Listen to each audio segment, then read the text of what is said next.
Se você está com a sua Bíblia, abra lá no livro dos Juízes. Eu vou ler hoje com vocês capítulo 8, alguns versículos, e alguns versículos também no capítulo 9. Capítulo 8, eu vou ler a partir do versículo 22, que diz assim: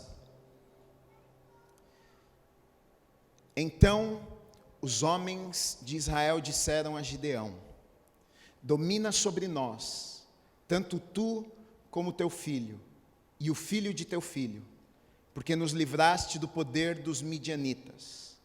Porém Gideão lhes disse: Não dominarei sobre vós, nem tampouco meu filho dominará sobre vós. O Senhor vos dominará. Versículo 27 diz assim: Desse peso fez Gideão uma estola sacerdotal e a pôs na sua cidade em Ofra. E todo Israel se prostituiu ali após ela. E a estola veio a ser um laço a Gideão e a sua casa. Versículos 30 e 31 diz assim: A sua concubina, que estava em Siquém, lhe deu também à luz um filho, e ele lhe pôs por nome Abimeleque. Aí Juízes capítulo 9, eu vou ler com vocês agora dos versículos 1 até o 6, que diz assim: Abimeleque, filho de Jerubaal, que é Gideão, que depois que ele derrubou os altares de Baal, chamaram ele de Jerubaal, foi-se a Siquém, aos irmãos de sua mãe, e falou-lhes e a toda a geração da casa do pai de sua mãe, dizendo: Falai, peço-vos aos ouvidos de todos os cidadãos de Siquém, que vos parece melhor que 70 homens, todos os filhos de Jerubaal, dominem sobre vós, ou que apenas um domine sobre vós. Lembrai-vos também de que sou osso vosso e carne vossa. Então os irmãos de sua mãe falaram a todos os cidadãos de Siquém todas aquelas palavras, e o coração deles se inclinou a seguir Abimeleque, porque disseram: É nosso irmão. E deram-lhe 70 peças de prata da casa de Baal-Berite, com as quais alugou Abimeleque uns homens levianos e atrevidos que o seguiram. Foi à casa de seu pai a Ofra e matou seus irmãos, os filhos de Jerubaal, 70 homens sobre uma pedra. Porém Jotão, filho menor de Jerubaal, ficou porque se escondera. Então se ajuntaram todos os cidadãos de Siquém e toda Bet-Milo, e foram e proclamaram Abimeleque rei, junto ao carvalho memorial que está perto de Siquém. Amém. Vamos orar. Deus, obrigado, Pai, pela Tua palavra. A minha oração nesta manhã é que o Senhor venha falar aos nossos corações, que o Senhor venha agir com liberdade neste lugar. Nós estamos aqui porque precisamos ouvir o Senhor, precisamos ter as nossas vidas mudadas, impactadas, transformadas pelo Senhor. Fala conosco não aquilo que nós queremos ouvir, mas aquilo que nós precisamos ouvir do Senhor, Pai. O Senhor nos conhece melhor do que nós mesmos, então nos confronte, nos tire da nossa zona de conforto nessa manhã, fale aos nossos corações, molda o nosso caráter, Pai. Nós abrimos os nossos corações, os nossos ouvidos para Te ouvirmos nesta manhã, Pai. Usa a minha vida como boca, como um canal, como um instrumento do Senhor, Pai, para falar com a Tua igreja nessa manhã, em nome do Senhor Jesus Cristo.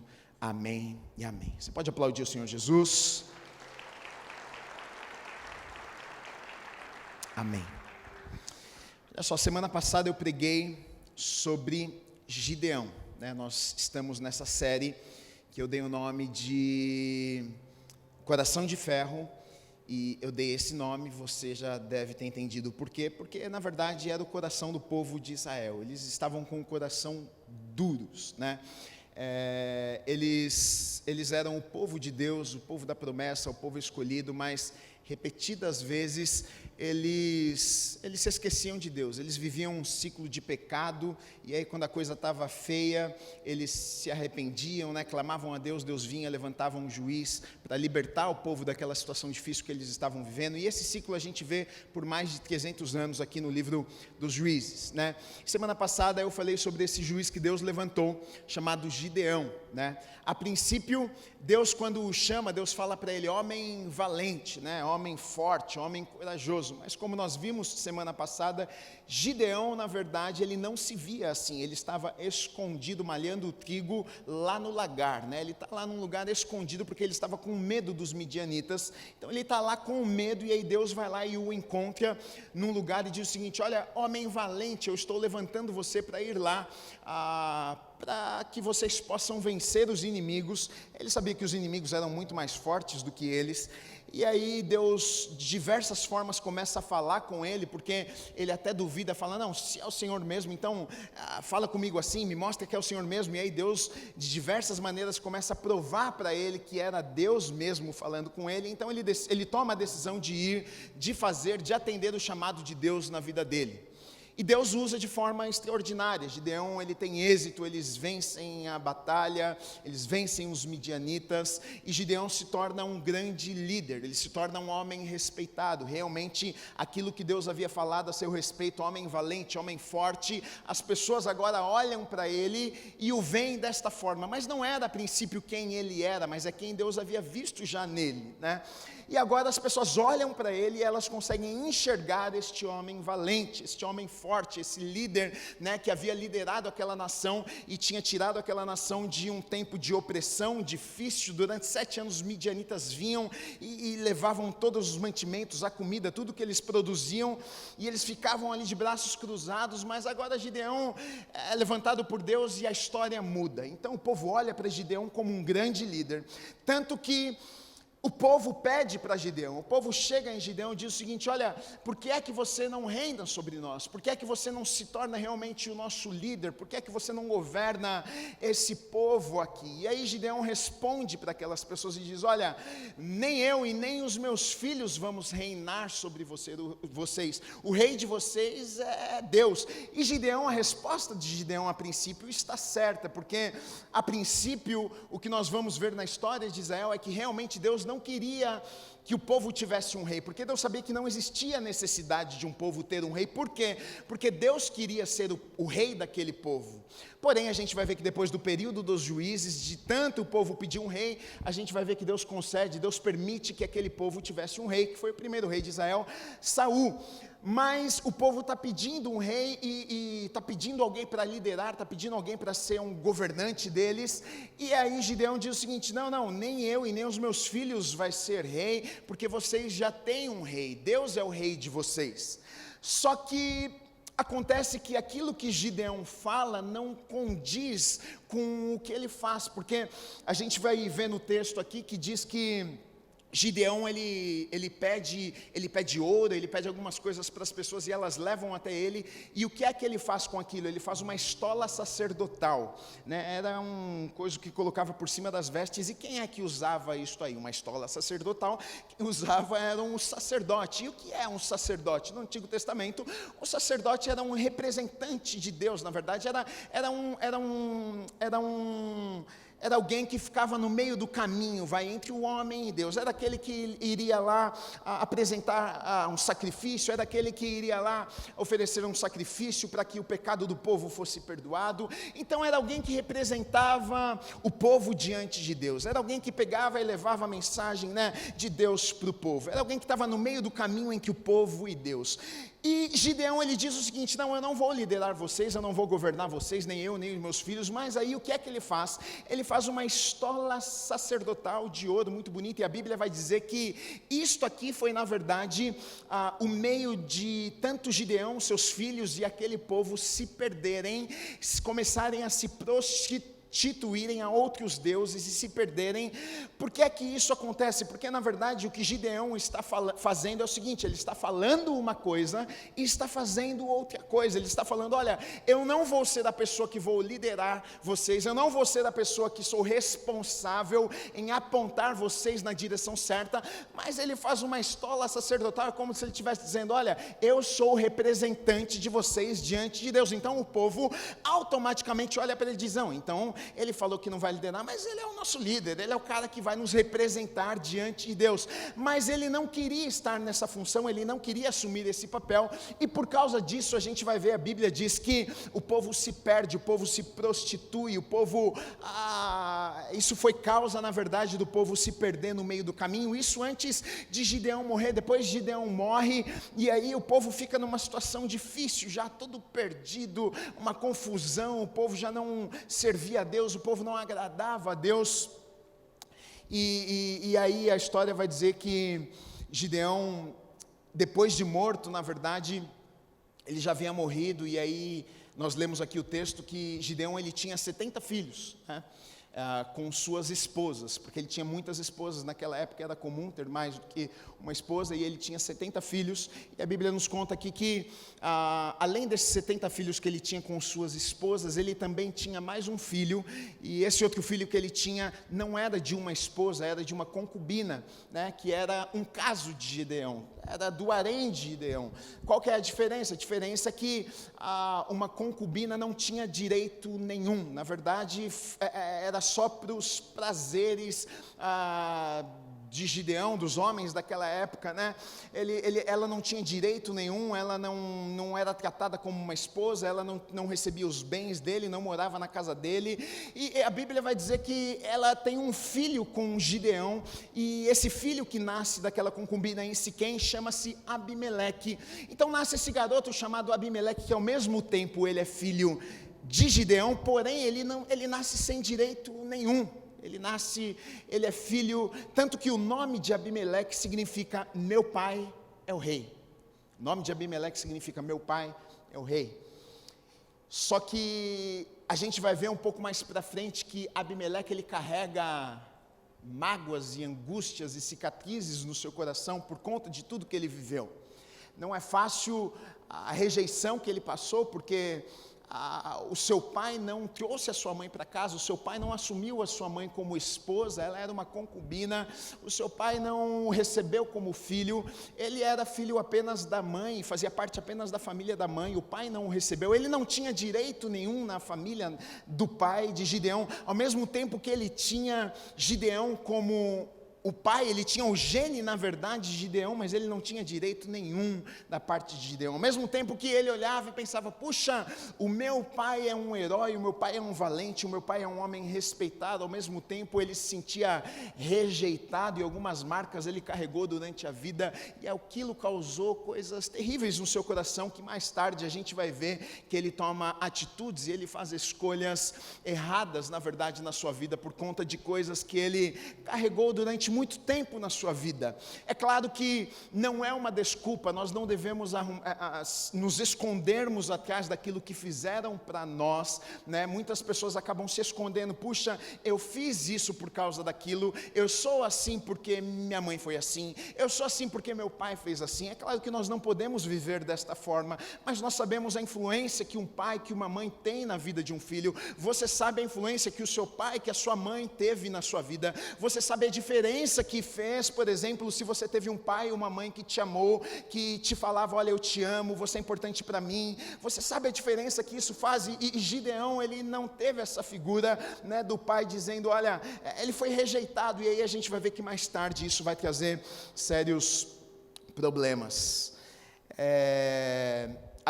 Gideão, ele morre.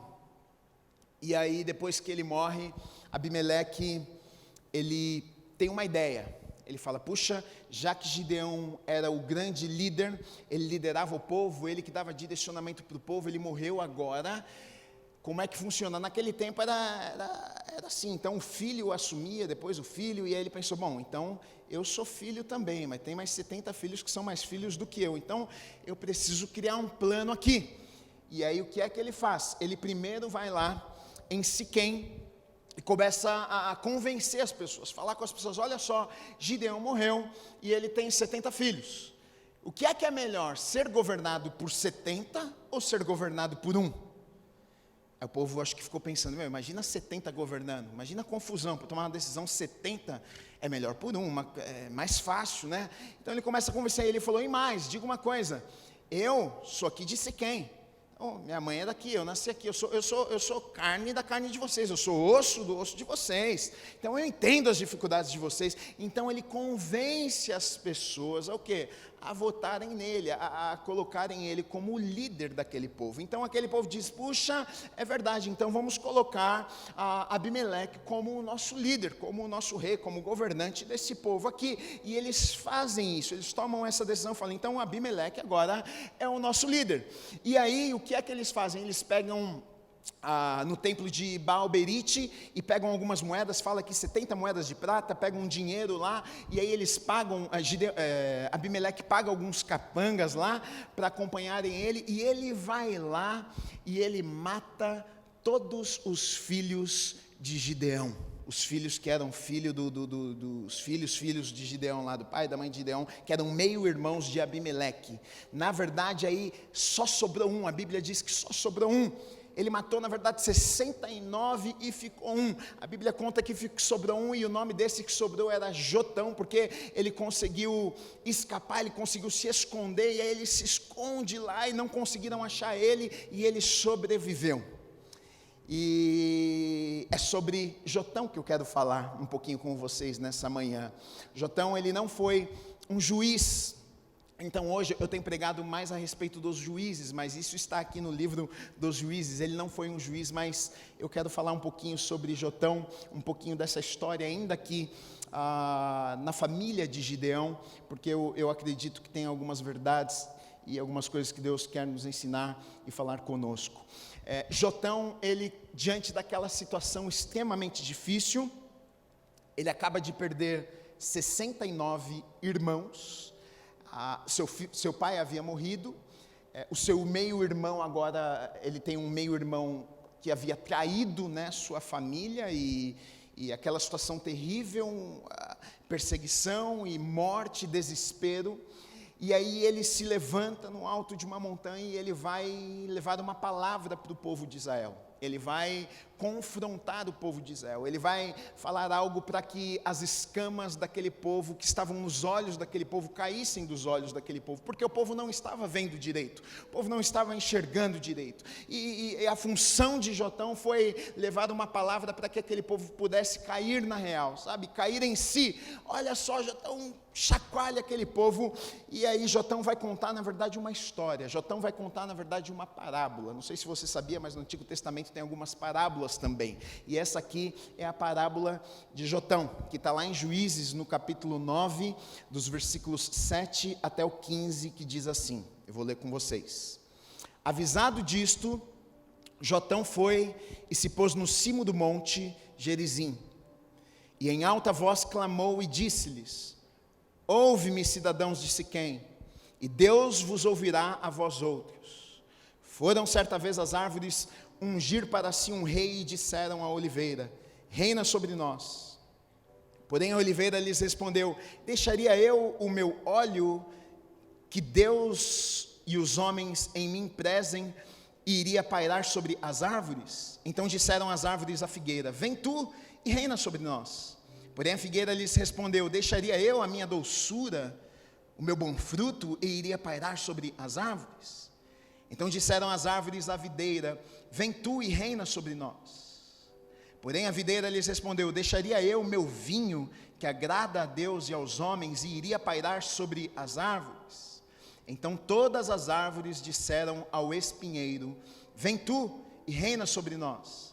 Respondeu o espinheiro às árvores: se deveras me ungis rei sobre vós, vinde e refugiai-vos debaixo de minha sombra. Mas se não, saia do espinheiro fogo que consuma os cedros do Líbano. Então olha só, Jotão, diante daquela situação terrível, depois de morte, depois de confusão, o povo vivendo aquela confusão toda, Jotão perde todos os seus irmãos e está sem seu pai, então ele se levanta lá no alto do monte, e ele vai contar uma história, ele vai contar uma parábola, e na verdade, ele, através dessa história, dessa parábola, ele vai revelar a situação que aquele povo, que aquelas pessoas estavam vivendo. E ele conta essa história justamente para que as pessoas pudessem olhar para a história e falar assim: meu Deus, sou eu nessa história, eu que estou vivendo isso aqui, sou eu que estou fazendo isso aqui. Porque muitas vezes quando alguém nos confronta e fala: você faz isso, isso, aquilo, é difícil de nós assumirmos. mas às vezes é mais fácil quando nós olhamos para a vida de uma outra pessoa e a gente vê algo acontecendo e a gente fala, puxa, eu acho que eu estou vivendo a mesma coisa, eu acho que eu estou fazendo a mesma coisa. Às vezes dói menos em nós. Então Jotão, ele conta uma parábola, ele conta uma história para que as pessoas pudessem dizer, puxa, eu acho que sou eu que estou nessa história aí, eu acho que sou eu que sou essa árvorezinha aí, somos nós que estamos clamando por um rei, porque é exatamente isso que as pessoas estavam fazendo. Aquele povo, na verdade, o povo de Israel, eles queriam um rei, eles queriam um líder, eles queriam alguém para governar, eles queriam alguém para liderar. Por quê? Porque eles não queriam depender de Deus, porque é muito mais fácil nós dependermos de algo ou de alguém que a gente possa ver, que a gente possa pegar. É muito mais difícil de nós confiarmos muitas vezes num Deus que nós não podemos ver com os nossos olhos. É por isso que muitas vezes as pessoas levantam ídolos e altares e tem alguns amuletos e coisas que elas possam pegar, porque é muitas vezes mais fácil acreditar em algo que eu posso pegar, em algo que eu posso guardar na minha carteira, em algo que eu posso colocar lá do lado da minha cama, porque aquele objeto, uma imagem, aquilo pode me guardar, aquilo pode me proteger, mas confiar em algo que eu não vejo, que eu nunca ouvi a voz, que eu não sei onde é que está, como é que eu vou confiar nesse negócio que eu não estou vendo? É mais fácil para nós. O ser humano gosta de ver, a gente gosta de pegar, e aquele povo desejava ter um rei. Eles queriam alguém que estivesse ali no meio deles para liderá-los, para estar ali, para que eles pudessem olhar e seguir. Então a gente vai ver na história de Israel aquele povo pedindo o rei, eles queriam, tanto que uma hora Deus se cansa depois do período dos juízes. Deus fala, então tá bom, olha, vocês querem um rei, então eu vou dar para vocês um rei. Mas aí Deus até fala sobre as consequências que isso traria, porque sempre quando a gente quer fazer a nossa vontade e a gente foge da vontade de Deus para as nossas vidas, existem consequências. Deus fala, olha, eu vou permitir que vocês tenham um rei, mas vocês vão ter algumas consequências por conta disso.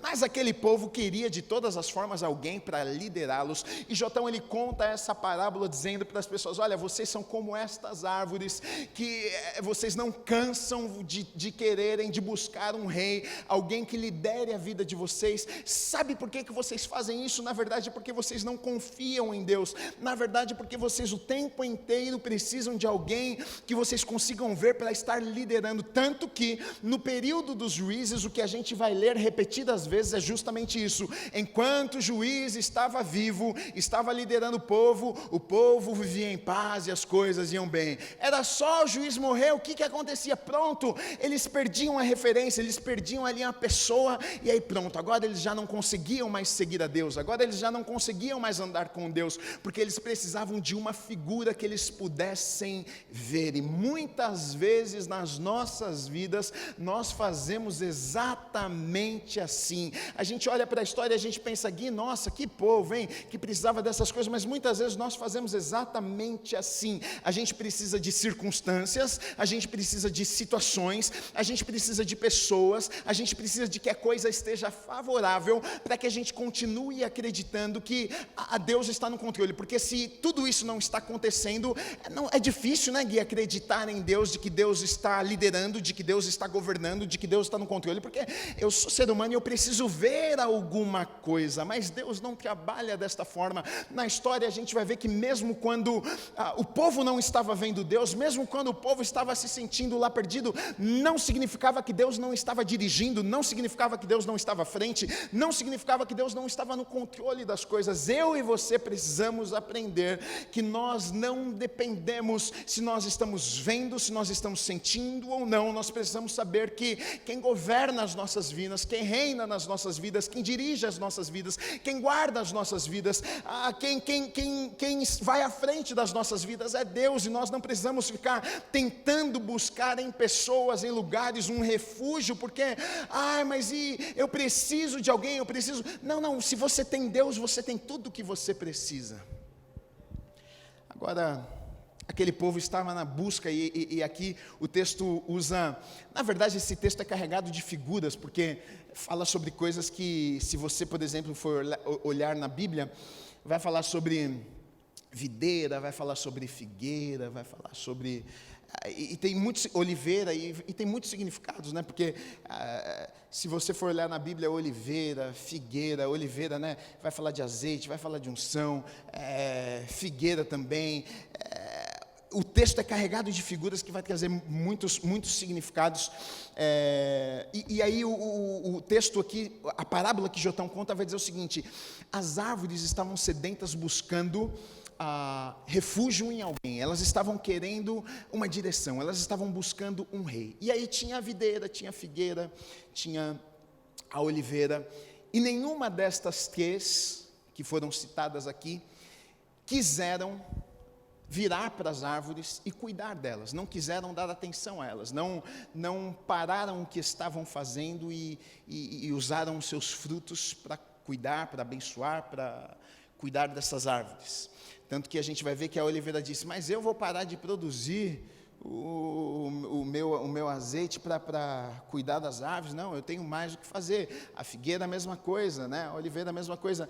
Todas elas falaram a mesma coisa: olha, eu não consigo parar para cuidar das árvores. E aqui, na verdade, eu acho que a gente pode usar esse texto aqui de diferentes formas, porque uma das coisas que me chamou muito a atenção aqui nessa parábola, que eu decidi falar sobre isso hoje, porque a gente vai ver que as pessoas estavam, eu acredito que seja um erro das pessoas, porque é um erro nosso. Nós não precisaríamos depender de nada e de ninguém. Se nós temos Deus nas nossas vidas, a gente não precisa depender de nada e de ninguém. Se nós temos Deus nas nossas vidas, querido, as pessoas podem virar as costas para você, podem te abandonar, se você tem Deus na tua vida, Deus vai te sustentar, Deus vai curar teu coração, Deus vai trazer a alegria que você precisa. Eu acredito de verdade nisso.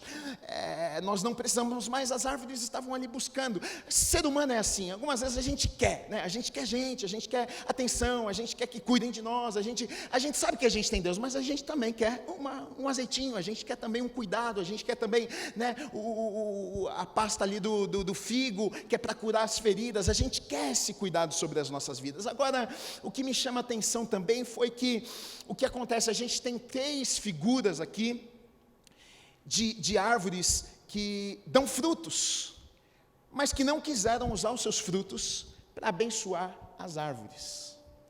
Isso me chama a atenção, sabe por quê? Porque eu vejo que nessa parábola eu posso ser tanto as árvores, eu posso ser também a oliveira, eu posso ser também, por quê? Porque eu vejo também que nós fomos criados para darmos frutos. Deus nos criou, para que nós dessemos frutos, frutos que abençoassem vidas e alcançassem a vida de outras pessoas também. Agora, estas árvores aqui decidiram não dar os seus frutos. Por quê? Porque elas estavam ocupadas fazendo aquilo que elas achavam que elas tinham que fazer. Então elas pensaram: não, eu estou realizando aqui o meu trabalho e eu não posso parar o que eu estou fazendo para servir a árvore. Eu estou dando azeite, mais importante azeite do que cuidar da outra árvore. Agora aqui algo me chama a atenção, sabe? Porque eu escrevi aqui: olha, quando os bons se omitem, os maus governam. Martin Luther King diz o seguinte: o que me preocupa não é o barulho dos maus, mas é o silêncio dos bons. Isso aqui muitas vezes acontece nas nossas vidas. Por quê? Isso aqui falou muito comigo, até nessa situação que a gente vive nos dias de hoje. Dessa semana, todos vocês sabem de confusão, de menina, de aborto, né, tudo isso que a gente está vivendo. Olha só, muitas vezes o que acontece é justamente isso aqui. Por que é que aquelas árvores foram até o espinheiro? O espinheiro vai falar de coisas ruins. O espinheiro vai falar de morte. O espinheiro vai falar de mentira, vai falar de engano. Por que é que aquelas árvores foram para o espinheiro? Porque antes elas foram até a videira. Porque antes elas foram até a figueira. Mas a figueira, a videira, não tinham tempo. Elas estavam comprometidas demais com os dons e talentos que Deus havia colocado sobre a vida delas, e elas precisavam dar frutos, que elas não conseguiram parar para atender as árvores. Então as árvores tiveram que correr e pedir ajuda para os espinheiros, e aí os espinheiros aceitou o convite para cuidar das árvores. Sabe por quê? Porque sempre quando eu e você, quando a gente se omite em fazermos aquilo que Deus nos chamou para fazermos, pode ter certeza que o diabo vai estar levantando levantando alguém ou alguma situação, uma circunstância para colocar nos nossos lugares. Enquanto você está dizendo não, eu não vou fazer, o diabo vai estar preparando uma pessoa para ir lá e fazer no teu lugar para destruir aquilo que Deus preparou para você fazer. Pai, pode ter certeza, se omita no seu papel de pai, o diabo vai preparar alguém para roubar o teu papel, para colocar minhoca na cabeça do teu filho. Marido, se omita na tua função de marido. Mas o que a Bíblia diz sobre marido? A Bíblia diz, leia a Bíblia que você vai ver, que a Bíblia fala a respeito de funções que um sacerdote, que um marido, o sacerdote do lar deve ter dentro da sua casa. Esposa, não sei, mas eu não sei o que fazer. Vai na Bíblia que você vai encontrar o que uma esposa deve fazer dentro da sua casa.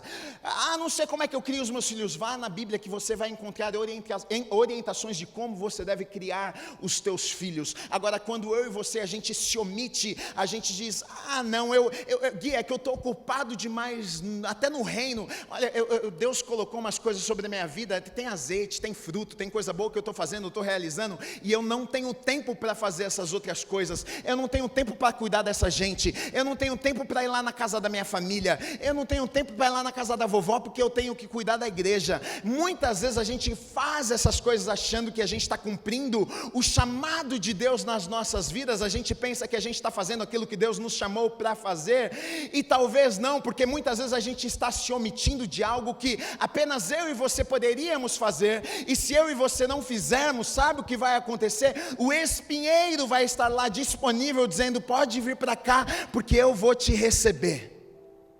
E aí muitas vezes a gente vai olhar para algumas situações e família e vai dizer assim, mas o que é que aconteceu? Como é que o diabo entrou? O que foi? E talvez Deus já tentou usar a sua vida de diferentes formas, Deus já tentou fazer através de você, mas você não se permitiu, você não deixou ser usado. Sabe por quê? Ser usado é justamente o que significa, o que a palavra de Deus, estava até falando com o Bueno esses dias sobre isso. Ser usado é ser usado. Muitas vezes a gente fala, Deus me usa, e a gente pensa que me usa é assim, me usa para grandes coisas. Não, me usa, me usa mesmo, estou aqui, pode usar a minha vida para seu serviço.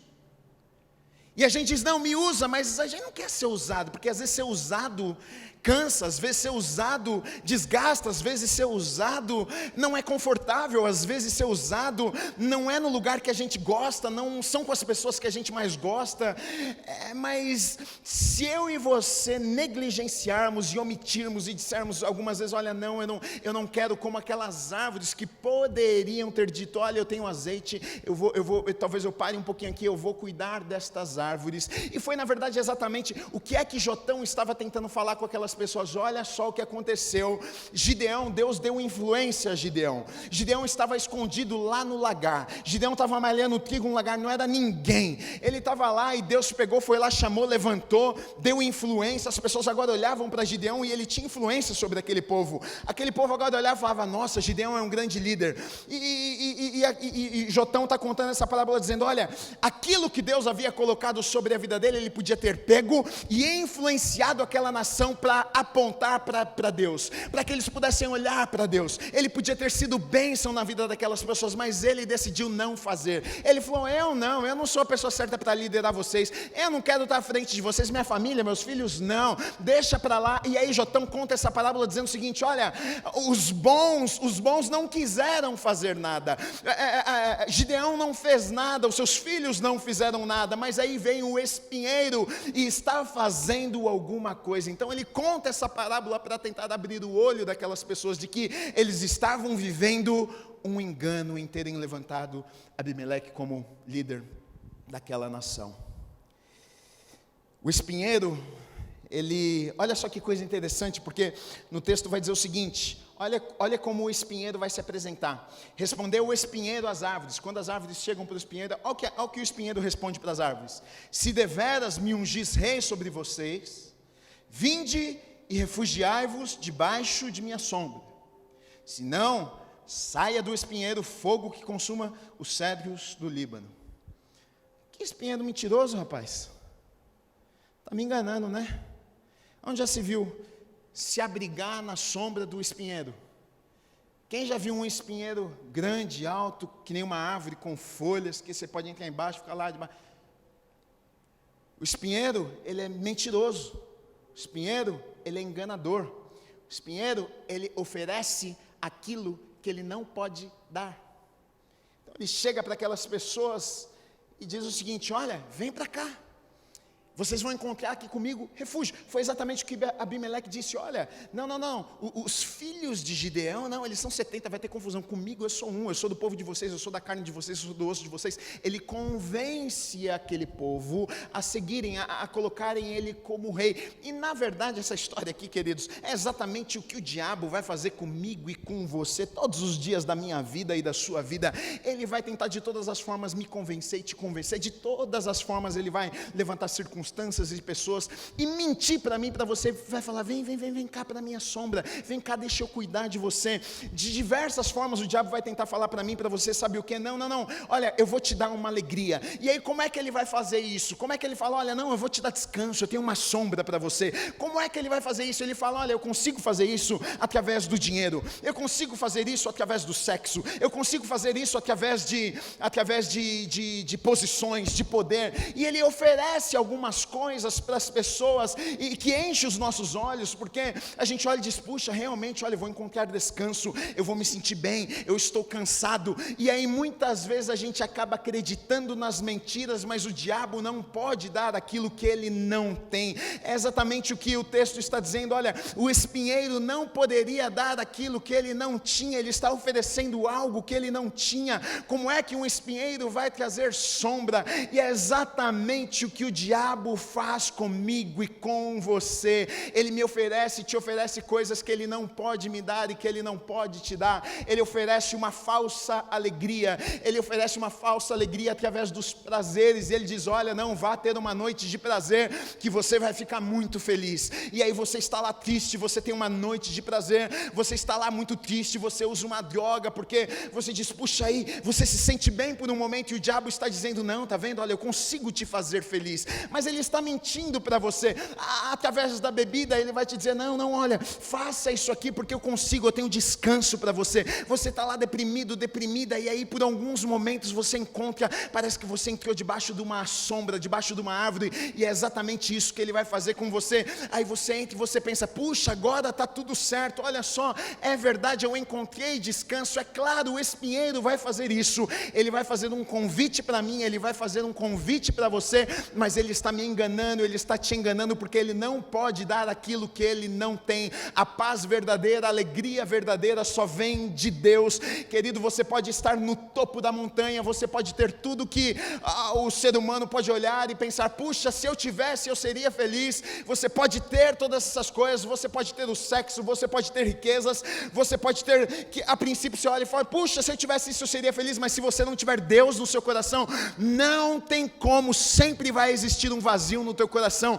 Você vai deitar na tua cama à noite, você vai falar: o que é que está acontecendo? Eu não sei o que está acontecendo, que eu não consigo ser feliz. Agora você pode ter pouco, você pode às vezes passar algumas dificuldades na vida, mas quando nós temos o Senhor conosco, pode ter certeza, o muito com Deus é o que vale, o pouco com Deus é o que vale. Às vezes o pouquinho com Deus, sabe por quê? Porque a alegria verdadeira enche os nossos corações, a paz que a palavra de Deus diz que excede todo o entendimento.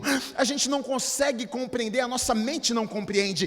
Você está passando por um momento difícil, mas você está em paz, sabe? Você está tendo problema na tua casa, mas você está em paz. Você está passando problemas no seu trabalho, mas você está em paz. Como é que isso pode acontecer? Porque você sabe que Deus está no controle de todas as coisas.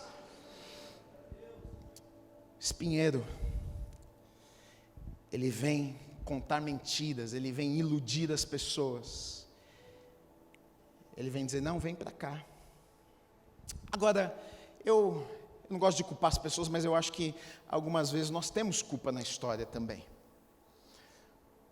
porque eu acredito que Deus coloca a responsabilidade sobre as nossas vidas. É claro que todo ser humano vai ter suas escolhas e tem o poder de tomar suas decisões na sua vida, mas nós também temos o poder de influenciar. Nós temos o poder de plantar sementes na vida das pessoas, de sermos canais, de sermos profetas, de sermos boca de Deus, de influenciarmos vida de pessoas. Eu acredito nisso. E muitas vezes nós desprezamos oportunidades que Deus nos dá de abençoarmos e de influenciarmos a vida de pessoas. Não assumimos a responsabilidade que Deus colocou sobre as nossas vidas. E aí quando a pessoa cai na mão do espinheiro, a gente fala, mas está vendo o que aconteceu? Mas talvez antes disso ter acontecido, como aconteceu na história, por 3 vezes as árvores clamaram, as árvores pediram, as árvores foram lá e falaram, me ajuda, nós queremos. Mas os bons não quiseram, os bons não tinham tempo, os bons não estavam fazendo algo mais importante. Muitas vezes nós reclamamos de coisas que acontecem, mas nós não assumimos a responsabilidade. A gente só culpa os outros, a gente culpa Deus, a gente culpa o diabo, e a gente olha para as pessoas e diz, mas está vendo, olha lá, está colhendo por causa disso. Quem sabe, Deus colocou algo sobre a tua vida, você carrega algo, e você podia ser um agente que levaria transformação lá para a tua casa, para a tua família, para os teus familiares, no lugar do seu convívio, no seu trabalho, eu não sei, mas eu senti de falar isso, porque às vezes a gente olha para algumas situações que acontecem, será que nós não poderíamos ter feito diferença na vida de alguém? Será que se alguma árvore não tivesse aceito o convite antes, não teria sido diferente no meio daquele povo? Será que se Gideão não tivesse assumido o papel dele ali, Deus o levantou, colocou-o como líder, Deus o encontrou quando ele estava lá no lagar balhando trigo?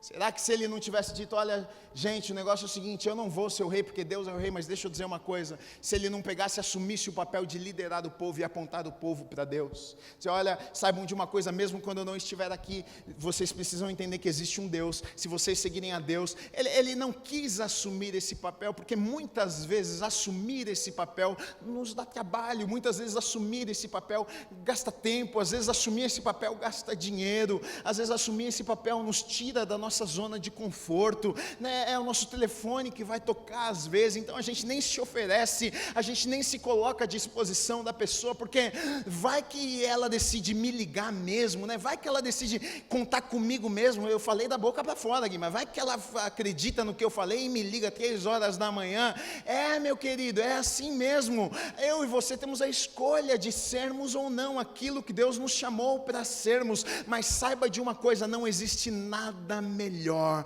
do que quando você sabe que você está fazendo aquilo que Deus te chamou para fazer. Eu não sei você, mas o ide a todo mundo não é para o pastor, o ide a todo mundo pregar o evangelho é para mim, para você, para todo mundo que está sentado aqui, ser agente de transformação, ser boca de Deus, ser bênção na vida das pessoas, não é para o pastor, não são para as pessoas que cantam aqui em cima, é para mim, é para você está sentado no banco dessa igreja, tem um motivo, não é simplesmente para você ir para o céu, não é um ticket, um passaporte para você ir para o céu, quem sabe você não seja a única opção lá na sua família, quem sabe você não seja a única opção no meio dos teus amigos, eu não sei, mas talvez você está pensando, não, essa responsabilidade não é minha. E aí, depois, o espinheiro diz ainda o seguinte, primeiro ele convida e diz, não, pode vir, porque o diabo é assim mesmo, ele quer que você vá, pode, vem. Enquanto muitas vezes a igreja foi exclusiva e a igreja mandou as pessoas para fora, o mundo convida as pessoas para dentro. Enquanto a igreja fala, você desse jeito não, você não pode aqui. O mundo está falando, não, filho, pode vir, do jeito que você está, que aqui é liberado, está tudo certo. E a igreja fala, não, você, sim, não, você não pode vir na igreja. É a figueira, é a oliveira, fazendo isso, não, nós estamos ocupados, não podemos. Aí, o que acontece? Vai para o espinheiro, e o espinheiro sempre está de braços abertos. Pode, aqui tem sombra para você, aqui tem cuidado. Só que o que um espinheiro faz? Tanto que na parábola das sementes, você vai ver que quando uma semente cai lá no meio do espinheiro, o que acontece? Sufoca, morre. Qual que é o desejo do diabo na minha vida e na sua vida? Te matar. Não sabia disso não? Quer te matar. E aí a gente diz, não, aqui não, na minha vida não. E aí o espinheiro está lá dizendo, vem. Pode vir. E aí cai no meio do espinheiro. O espinheiro sufoca a vida da pessoa. Ele engana. A princípio ele engana. A princípio diz, não, tem sombra, tem descanso, tem refrigério. Mas ele sufoca. Ele destrói. Ele amarra. Porque é isso que ele quer fazer. O diabo veio para matar, para roubar, para destruir as nossas vidas. E o texto diz o seguinte: primeiro ele convida as pessoas para a sombra, depois diz assim, mas se não, saia do espinheiro fogo, que consuma os cedros do Líbano. Primeiro ele diz, vem para cá, fica aqui, deixa que eu cuide de vocês. Agora, aqui ele fala algo interessante, porque cedro do Líbano, se você for olhar isso em vários textos na Bíblia, eu não vou ler, eu tenho aqui, por exemplo, lá em Ezequiel, fala sobre isso, Isaías 11, Ezequiel 17, 22 e 24, Isaías 11, vai falar sobre isso. Na Bíblia, por exemplo, fala que o cedro do Líbano iria trazer um renovo, e quando fala sobre isso, está falando sobre o quê? Jesus, profecias a respeito de Jesus. Quem é o renovo? Queria vir um renovo, uma esperança, está falando a respeito de Jesus, que viria, essa esperança, que essa alegria, que era a saída, que era a solução.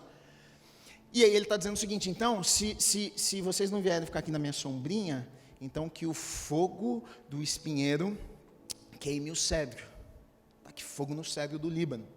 Para quê? Para que não exista esse renovo, para que vocês não tenham a possibilidade, a oportunidade de encontrar o quê? Jesus. Que vocês não tenham um relacionamento com quem? Com Jesus. Por que ele está dizendo isso? Porque ele sabe que a solução e a saída para as nossas vidas está exatamente aí. Ele sabe que a saída para a minha vida e para a sua vida está em Jesus. Ele sabe que se ele conseguir de alguma forma me afastar e te afastar dos caminhos do Senhor, é tudo que ele precisa para destruir a minha vida e a sua vida. É por isso que aqui num lugar como este, algumas pessoas vêm e elas pensam algumas vezes que elas não podem vir num lugar como este, porque elas pensam, puxa, mas eu vivo, Gui, você não sabe o que eu faço, você também não sabe o que eu faço, não te contei? Não estou falando que eu faço coisa errada, só estou falando que você não sabe o que eu faço. Você sabe o que eu faço? Tá, não, mas é porque eu posso vir? Por que não pode vir? As pessoas, algumas vezes elas pensam o seguinte, não, então, e na verdade o diabo vai colocar isso na mente das pessoas. Por quê? Porque ele sabe que a única forma de destruir a sua vida é se você estiver longe de Deus. Porque a partir do momento que você ouve Deus, eu tenho certeza, o Espírito Santo de Deus começa a falar com você, ele muda a sua vida, ele muda a minha vida. Por isso que o diabo ele quer impedir pessoas de chegarem num lugar como esse. É por isso que o diabo vai levantar barreiras, é por isso que o diabo vai levantar preconceitos, é por isso que o diabo vai levantar ideias de que a igreja não pode isso, não pode aquilo, não pode vir, não pode... Porque aí pessoas não vão pisar num lugar como esse, não vão ter um encontro com Deus, não vão se encontrar com o Senhor, não vão ouvir a voz de Deus, e é tudo que Ele quer, é isso mesmo, Ele não quer que a pessoa venha num lugar como este. Não estou dizendo que Deus está aqui nesse lugar, nessa casa, mas aqui é um lugar onde a gente ora, a gente busca Deus, a gente dá às pessoas a oportunidade delas ouvirem uma palavra, que elas vão entender, talvez na casa delas elas iriam abrir lá a Bíblia, não iam conseguir entender direito, é claro que o Espírito Santo ensina as pessoas, mas aqui nós damos a oportunidade da pessoa sentar e ela ouvir, e entender, e o Espírito Santo falar no coração da pessoa, e o diabo ele sabe que tudo o que ele precisa é afastar das pessoas. Por que é que você acha que na igreja se tem tanta fofoca? Por que você acha que na igreja tem divisão? Por que você acha que na igreja as pessoas brigam? Porque é justamente isso que o diabo quer que a pessoa não venha mais para a igreja, o diabo quer que a pessoa não venha num lugar como esse, o diabo quer que não frequente, ele não quer que ouça, ele quer impedir as pessoas de ouvirem, ele quer impedir das pessoas de estarem em comunhão, quer impedir das pessoas de estarem num lugar como esse, porque ele sabe que se ele te afastar, se ele te levar para longe, se ele te deixar longe do Senhor, ele sabe que você se torna um alvo fácil para destruir a sua vida. E Jotão, ele conta essa parábola para aquelas pessoas que na verdade estavam com escamas nos seus olhos, porque para eles a princípio estava tudo certo. Olha, nós levantamos um líder líder, nós temos Abimeleque, e está tudo certo, e Jotão conta essa parábola, e ele até conta no final, depois ele segue dizendo, olha, vocês são maus, porque olha só o que Gideão fez por vocês, Gideão entregou a vida dele por vocês não levam isso em consideração, vocês não estão nem aí para nada. Ele conta essa parábola dizendo, olha, vocês estão cegos, vocês deixaram que as escamas tampassem os olhos de vocês, mas muitas vezes é exatamente o que acontece nas nossas vidas. E a pergunta que eu tenho para fazer para você nessa manhã é: quem governa a sua vida? O que é que tem governado a sua vida? O que é que tem liderado a sua vida? O que é que tem te governado? Por onde você tem andado? Ou como também você tem governado? Porque também você governa, também você lidera. Talvez você pense, eu não lidero nada e ninguém lidera. Todos nós somos líderes, você lidera alguém. Você lidera alguém. Seja na tua casa, seja...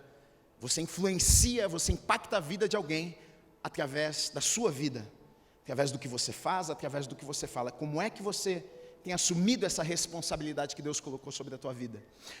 Como é que você tem usado os dons, os talentos, você tem dado frutos, esses frutos têm abençoado a vida de outras pessoas ou não? Quem você tem colocado para governar e reinar na sua vida? Quem você tem colocado para reinar e governar a tua casa? Quem você tem colocado para reinar e governar o teu casamento? Quem você tem colocado para reinar e governar os teus filhos? Quem? Ah, não é você? Então saiba de uma coisa, o diabo vai colocar alguém. Se você não está governando a tua casa, o diabo vai levantar alguém para governar. Está governando o seu casamento? Não? O diabo vai levantar, pode ter certeza. Está governando a vida dos seus filhos? O diabo vai levantar. Sempre. Quando os bons decidem não fazer nada, se omitem, os maus governam. É tempo da igreja entender o porquê nós estamos aqui. É tempo de nós entendermos o que Deus colocou sobre as nossas vidas e de fato fazermos a diferença no lugar que Deus nos colocou. Antes de tudo, em primeiro lugar, dentro da nossa casa. Seja você solteiro, casado, seja um exemplo com seu pai, com a sua mãe, com seus filhos, com seu marido, com a sua mulher. Lidere lá primeiro. Depois, seja uma bênção. Governe lá no seu trabalho. Ah, não, Gui, mas eu sou o último funcionário. Governe lá. Impacte a vida de alguém lá. Dê frutos. Que os frutos alcancem a vida de alguém lá. Que abençoe, que leve cura, que leve transformação para a vida de alguém. Porque os frutos aqui está falando de azeite, de figo, que era usado para fazer um doce, para curar as feridas. Então cure a vida de alguém, através daquilo que Deus colocou sobre a tua vida. Abençoe a vida de alguém, através daquilo que Deus colocou sobre a tua vida. Ou não, ou você só é uma pessoa que amaldiçoa as pessoas, só é uma pessoa que chega lá e fala um monte de bobeiraiada, chega lá e só reclama da vida. Mas você não serve a Deus não? Você não vai na igreja? Ah, vou, mas você é o que mais reclama aqui dessa empresa? Se tem um cara de mal com a vida é você, eu não vou nessa igreja aí não, hein? Servir esse Deus que você serve, porque se a vida está ruim assim, você está servindo esse Deus, eu vou servir outros deuses aí.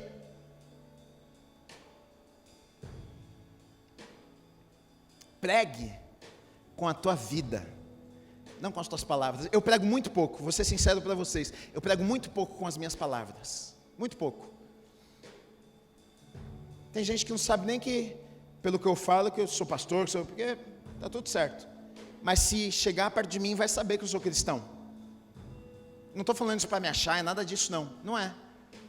Porque a gente age diferente. Não é que eu não erro e nada disso, mas a gente tem que agir diferente. A gente tem que tratar as pessoas diferente. Tem que ser mal educado com as pessoas, tem que faltar com respeito, tem que ser amoroso, tem que ter compaixão. A gente tem que fazer o que a Bíblia nos manda fazer.